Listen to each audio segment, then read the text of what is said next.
আসসালামু আলাইকুম। আইরিন পারভিন রেসিপিতে সবাইকে স্বাগত। চলে এসেছি আরও একটি নতুন রান্নার ভিডিও নিয়ে। আর আজকে আমি করে দেখাবো গরমে প্রাণ ঠান্ডা করা দুধের শরবত রেসিপি।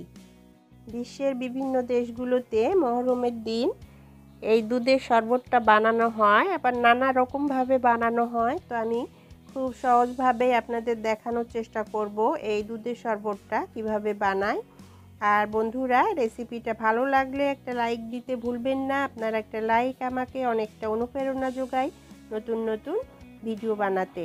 করার জন্য এখানে আমি ছোট বাটির এক বাটি দুধ নিয়ে নিয়েছি। দুধটা রুম টেম্পারেচারে নর্মাল ঠান্ডা দুধ। আর এখানে 1 চামচ কাস্টার্ড পাউডার দিয়ে আমি খুব ভালোভাবে গুলিয়ে নিয়ে এটা সাইডে রেখে দিব। এখানে আমি 1 লিটার দুধ পাতিলায় নিয়ে নিয়েছি। আর দুধটা গরম করিনি এবং প্যাকেট থেকে ঢেলে নিয়েছি ঠান্ডা। আর চুলাটা এখনও আমি অন করিনি। এখানে আমি হাফ কাপ চিনি দিয়ে দিলাম। আর কাস্টার্ড পাউডারটা যে গুলিয়ে রেখেছিলাম দুধ দিয়ে, সেটা একটা ছাঁকনির সাহায্যে ছেঁকে দিয়ে দিলাম। এটা নেড়ে চেড়ে চিনিটা মিলিয়ে নিয়ে টেস্ট করে দেখলাম মিষ্টিটা কম হয়েছে। সেখানে আমি আরও হাফ কাপ চিনি দিয়ে দিলাম। 1 চামচ ভ্যানিলা এসেন্স দিয়ে দিলাম। আপনারা চাইলে ভ্যানিলা এসেন্সের পরিবর্তে এলাচ দিতে পারেন কিংবা এলাচের গুঁড়ো ব্যবহার করতে পারেন। আর এখানে আমি হাফ কাপ গুঁড়ো দুধ দিয়ে দিলাম।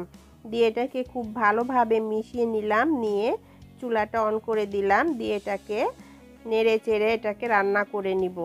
অবশ্যই অনবরত নাড়তে হবে। আর নাড়তে নাড়তে এটা একটু ঘন করে নিতে হবে। এরকম একটা ঘন হয়ে আসলে চুলাটা বন্ধ করে দিয়ে এই দুধটাকে আমি ঠান্ডা করে নিব। তারপর ফ্রিজে রেখে একদম ঠান্ডা করে নিব। এখানে আমি 1 চামচ তকমা নিয়েছি। আর তকমাটা নর্মাল পানি দিয়ে ভিজিয়ে রেখে দিব। আপনারা যদি পছন্দ না করেন তাহলে তকমার এটা বাদ দিতে পারেন। তবে অরিজিনাল যে দুধের শরবত সেটাতে তকমা ব্যবহার করা হয়। চুলায় একটা প্যান বসিয়ে দিলাম। আর এখানে 1 প্যাকেট রেড কালারের জেলো পাউডার নিয়ে নিলাম। এটা ঢেলে দিলাম। আর এখানে আমি 1 কাপ পানি দিয়ে দিলাম। খুব ভালোভাবে এটাকে মিশিয়ে নিব। নিয়ে তারপর এখানে আমি চুলাটা অন করে দিলাম। দিয়ে মিডিয়াম হিটে রেখে এটাকে খুব ভালোভাবে নেড়ে চেড়ে রান্না করে নিব। খুব ভালো মতো একটা বলক আসলেই চুলাটা বন্ধ করে দিতে হবে। দিয়ে এটাকে যে পাত্রে জেলোটা সেট করব সে পাত্রে ঢেলে নেব। আর এটা ঢেলে নিয়ে এটা অবশ্যই গরম গরম ঢালতে হবে, ঠান্ডা হলেই জমে যাবে। আর এই পাত্রটা আমি রেস্টে রেখে দিব সাইডে। এটা নর্মাল টেম্পারেচারে রাখলেই শক্ত হয়ে যায়, জমে যায়, ফ্রিজে রাখার প্রয়োজন পড়ে না। কালারের জেলোটা দেখুন একদম জমে গেছে। এবার আমি একটা চাকু দিয়ে কেটে নিব কুচি কুচি করে। প্রিয় বন্ধুরা, আমার এই রেসিপিটা যে যেখান থেকে দেখছেন ভালো লাগলে একটা লাইক দিয়ে দিবেন, বেশি বেশি করে শেয়ার করবেন ফ্রেন্ডস ফ্যামিলির সাথে, এবং কমেন্টস করে জানাবেন রেসিপিটা আপনার কাছে কেমন লেগেছে। আমার পেজে যেসব নতুন বন্ধু আছেন সেসব বন্ধুদের কাছে রিকোয়েস্ট করব, ইউটিউব থেকে যেসব বন্ধু আছেন তাদেরকে একটা সাবস্ক্রাইব করে দেওয়ার জন্য, এবং ফেসবুকে যারা আছেন তাদেরকে একটা ফলো দিয়ে দেওয়ার জন্য। যেসব বন্ধুরা আগে থেকেই সাবস্ক্রাইব ফলো দিয়েছেন তাদেরকে অসংখ্য ধন্যবাদ। আমি সবুজ কালারের জেলো বানিয়ে নিব। প্যানে সবুজ কালারের 1 প্যাকেট জেলো ঢেলে দিলাম। 1 কাপ পানি দিয়ে দিলাম। ঠিক একই প্রসেসে এটাও জাল করে নিব মিডিয়াম হিটে রেখে। ভালো মতো একটা বলক চলে আসলে এটাকে নামিয়ে নিব। চুলা বন্ধ করে দিয়ে নামিয়ে নিব। নিয়ে যে পাত্রে আমি এই জেলোটা সেট করব সেই পাত্রে এটাকে ঢেলে নিব। জেলোটা ঢেলে নিয়ে একটা সাইডে রেখে ঠান্ডা করে নিব। এটা ফ্রিজে রাখার প্রয়োজন নাই, নর্মাল টেম্পারেচারে এটা জমে শক্ত হয়ে যায়। কিছুক্ষণ পর ফিরে আসলাম। দেখুন জেলোটা জমে একদম শক্ত হয়ে গেছে। আমি চাকু দিয়ে এটাকে কুচি কুচি করে কেটে নিব।